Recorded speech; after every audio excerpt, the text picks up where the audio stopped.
Morning to all the students. कैसे हैं आप सब? I hope you all are fine. So students, हमने अपने लास्ट लेक्चर तक डिस्कस किया था about the definition, about the term in a detail, that is health and disease. ठीक है, तो आज हम डिस्कस करने जा रहे हैं what do you mean by infectious and non infectious diseases क्या होते हैं। So what do you mean by infectious disease? तो सर ये हमारी पहली डेफिनेशन रहेगी आज।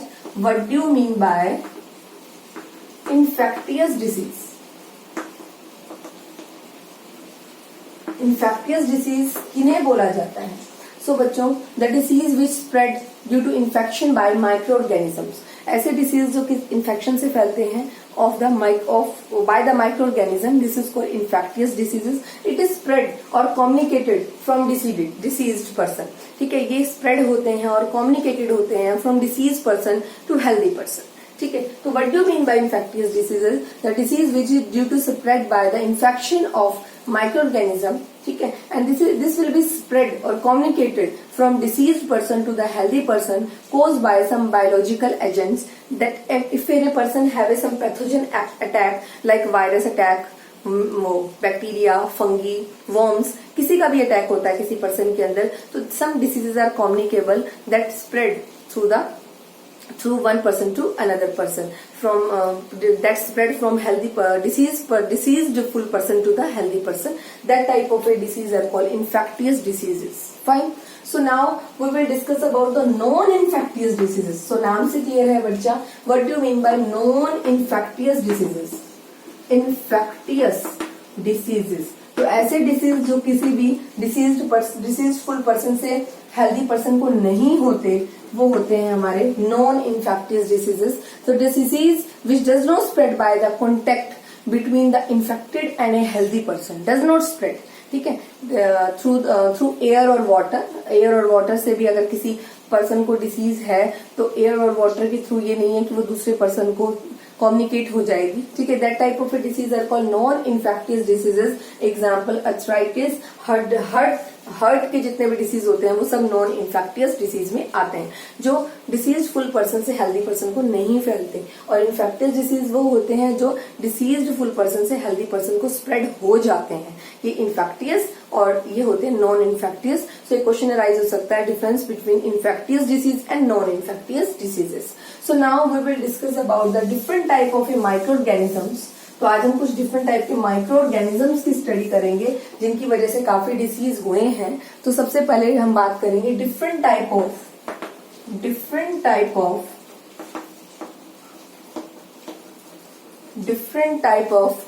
माइक्रोऑर्गेनिजम्स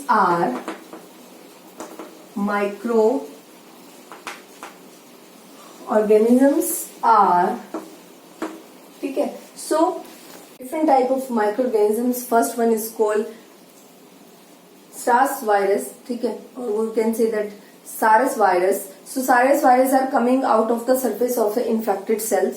ठीक है, that come from the surface of infected cells and their size is in the nanometer it is 500 nanometer, in the micrometer it is 0.5 micrometer and in the millimeter it is 0.001 millimeter. So this is the size of that virus. ठीक है, now we will discuss about तो different type of मैं protozoan ये बोल सकते हैं कि कुछ इस तरह के माइक्रोऑर्गेनिजम्स की बात कर रही हूँ जिसकी वजह से काफी डिसीज टेक्स प्लेस होते हैं इन द ह्यूमन बॉडी। सो पहला वायरस लिया हमने, ठीक है, सारस वायरस। ठीक है, और इसका मैंने आपको बताया कि किस तरीके से आता है। This coming out of the surface of the infected cell, coming out from the surface of infected cells and their size is in the nanometer it is 500 nanometer. So now we will discuss about the trypanosomes. ठीक है, इसकी बात करते हैं तो हमारे पास आ जाता है now we will discuss about the different type of a microorganism that cause some diseases.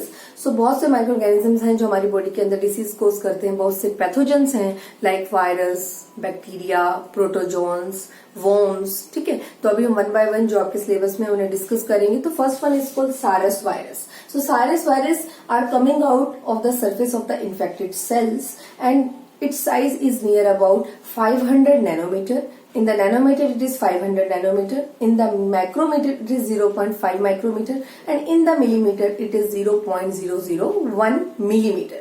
ठीक है, तो ये होता है सारस वायरस. ठीक है, सारस virus is coming out of the surface of A infected cells. Next है ट्रिपोनोमास. Trypanosomes, it is also a type of a pathogens that cause from the protozoan organisms. It cause specially sleeping sickness in the body. ठीक है, तो इतना आप लोगों को पता होना चाहिए.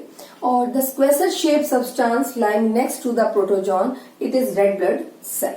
और सबसे पहले आपको सिर्फ इतनी बात इसके बारे में पता हो, it causes sleeping sickness, that is Trypanosomes. Next हम बात करें, नेक्स्ट हमारा जो पैथोजन है, और we can say that next जो हमारा माइक्रो ऑर्गेनिज्म है वो है स्ट्रेप्टोकोकस. तो streptococcus is a bacteria that cause acne in the body, and the scale is indicated in the line of, in the structure, when we observe the structure of a staphylococcus, then this line like structure is appear in their structure near about 5 micrometer long. ठीक है, next is it is 5 micrometer long. Next is adult roundworms. So worms is also a pathogens. तो adult roundworms की अगर हम बात करें, adult roundworm is found in the small intestine of the human body, or is present in the small intestine. Its technical name is Ascaris. lubricoides. Its technical name is Ascaris. Its technical name is Ascaris lubricoides.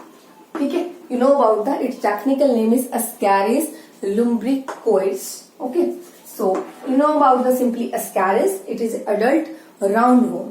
ठीक है, the technical name is Ascaris, and the ruler next it is show the 4 centimeter to give an idea of the scale.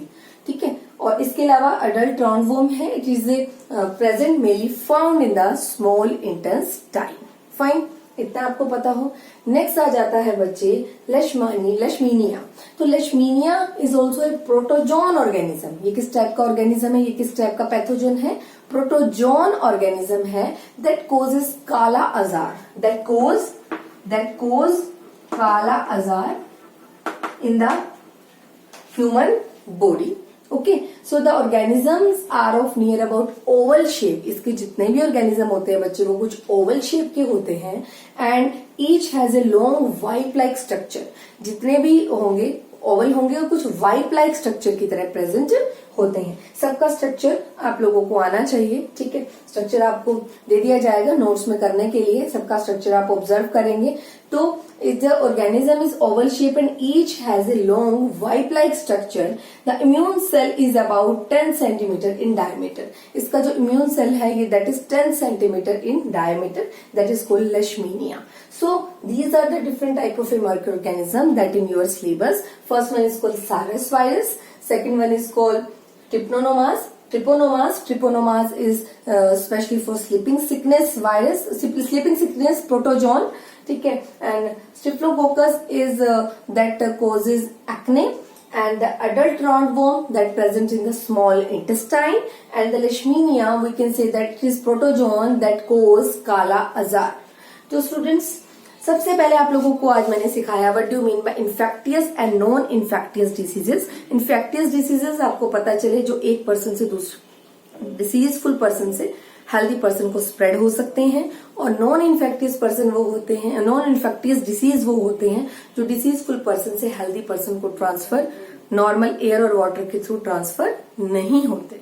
ठीक है, तो इतना आपको पता चला. इसके अलावा जितने भी माइक्रो ऑर्गेनिजम्स होते हैं वो अलग अलग फॉर्म में होते हैं, जितने उन्हें हम पैथोजेंस बोलते हैं, जो कि वायरस, बैक्टीरिया, वर्म्स, ठीक है, प्रोटोजोन की फॉर्म में प्रेजेंट होते हैं. और इनको जब ये स्प्रेड होते हैं तो उससे कोई ना कोई डिसीज कोज होती है, और वो वायरस होते हैं. जितने भी वायरस उनका कोई स्पेशली नेम भी है. ये डिफरेंट टाइप ऑफ वायरस मैंने आपको बताया, सारस वायरस, ट्रिप्नोमास, ठीक है, स्टाइलोकोकस, एडल्ट राउंडवॉर्म और लेशमीनिया, ये डिफरेंट टाइप ऑफ आपके पैथोजेंस हैं, different type of micro organism है that cause some different type of problems in the body, ठीक है, in the system of human, ठीक है। तो इतना आप लोगों को पता होना चाहिए। इसके अलावा बच्चे आप बहुत से वायरस और पढ़ोगे इस चैप्टर के अंदर, लाइक एड्स के बारे में आप पढ़ोगे, ठीक है, that is acquired immunodeficiency syndrome, जिसका वायरस है HIV, जिसको हम ह्यूमन इम्यूनोडेफिशिएंसी वायरस कहते हैं। तो बहुत से वायरस हैं जिनके बारे में भी आपको पता होना चाहिए। बहुत से बैक्टीरिया हैं, जैसे टीबी का बैक्टीरिया है, ठीक है, ट्यूबरक्लोसिस का बैक्टीरिया है, बहुत से बैक्टीरिया आपको पता होने चाहिए। वायरस का जो ट्रीटमेंट है वो थोड़ा टिपिकल है, बाकी जो बैक्टीरियाज वगैरह होते हैं उनका जो ट्रीटमेंट है वो इजी पॉसिबल हो जाता है, ठीक है, but take some time, okay. ये कुछ टाइम लेता है ये बैक्टीरिया, जैसे टीबी का बैक्टीरिया है तो ये क्या करेगा, कुछ टाइम लेगा क्योर होने के लिए, but it take maybe long time, maybe 6 months to 1 year। So इतना आपको पता होना चाहिए। और वायरस को ट्रीट करने के लिए, जैसे अभी है कोरोना वायरस, तो उसे ट्रीट करने के लिए एक लॉन्ग टाइम की नीड होती है, ठीक है, इतना आपको पता होना चाहिए। बिकॉज जो भी वायरस होगा, अगर उसकी कोई मेडिसिन बनती है तो उसके कुछ एलर्जिकल इन्फेक्शंस और एलर्जिकल प्रॉब्लम्स भी हो सकती हैं। तो सबसे पहले जो भी मेडिसिन डेवलप की जाती है किसी भी वायरस को, बैक्टीरिया को किल करने के लिए, तो सबसे पहले उसके अपोजिट इफेक्ट है, जो एलर्जिकल रिएक्शंस हैं वो भी देखनी पड़ती हैं, ताकि आप किसी भी पर्सन को वो मेडिसिन इंजेक्ट करोगे तो उसमें कोई एलर्जिकल प्रॉब्लम कोज नहीं होनी चाहिए, ठीक है, क्योंकि एलर्जिकल प्रॉब्लम कोज होंगी तो उससे उस पर्सन को अदर कोई डिफरेंट टाइप की डिसीज जो होगी वो ले लेगी, ठीक है। तो इस तरह से आपको पता होना चाहिए। तो ये मैंने कुछ आपको वायरस बैक्टीरिया के बारे में डिस्कशन किया। तो बच्चे इस तरीके से बहुत से बैक्टीरिया, वायरस, प्रोटोजोन्स, वॉर्म्स के बारे में आपको पता होना चाहिए, ठीक है। तो अभी तो मैंने आपको ये 4-5 बताए हैं, आपके सिलेबस तक है, बट आप क्या करेंगे, कुछ नियर अबाउट 5 to 6 और वायरस, बैक्टीरिया, प्रोटोजोन को कलेक्ट करेंगे, उनके बैक्टीरिया के नाम पता लगाएंगे, ठीक है। हेल्प, किसी की भी हेल्प ले सकते हैं। तो कुछ बैक्टीरिया 2 बैक्टीरिया लीजिए, 2 वायरस ले लीजिए, उनसे होने वाली डिसीजेज, उन बैक्टीरिया के नाम आपको मालूम होने चाहिए और उसका एक चार्ट अपनी नोटबुक में लगाइए फॉर योर नॉलेज, ठीक है। तो इतना आपको पता हो ताकि आप बहुत अच्छे से कंसेप्ट को क्लियर कर पाए कि these are the some pathogens and that cause some diseases, ठीक है। तो ये 5 हैं, 5 कम से कम आप और डिफरेंट टाइप के बैक्टीरिया, वायरस की स्टडी खुद करेंगे, ठीक है, और उसका एक चार्ट बनाएंगे, ठीक है, in your fair notebook. So students, आज के लिए इतना ही। In the next class, we will discuss about the remaining topic, that prevention of the disease and how to cure the disease, what are the symptoms of the diseases, ठीक है। और specially मैंने आपको एक टॉपिक और पढ़ाना है about the AIDS, that is acquired immunodeficiency syndrome. So students, आज के लिए इतना ही। In the next class, we will discuss about the remaining topic of this chapter.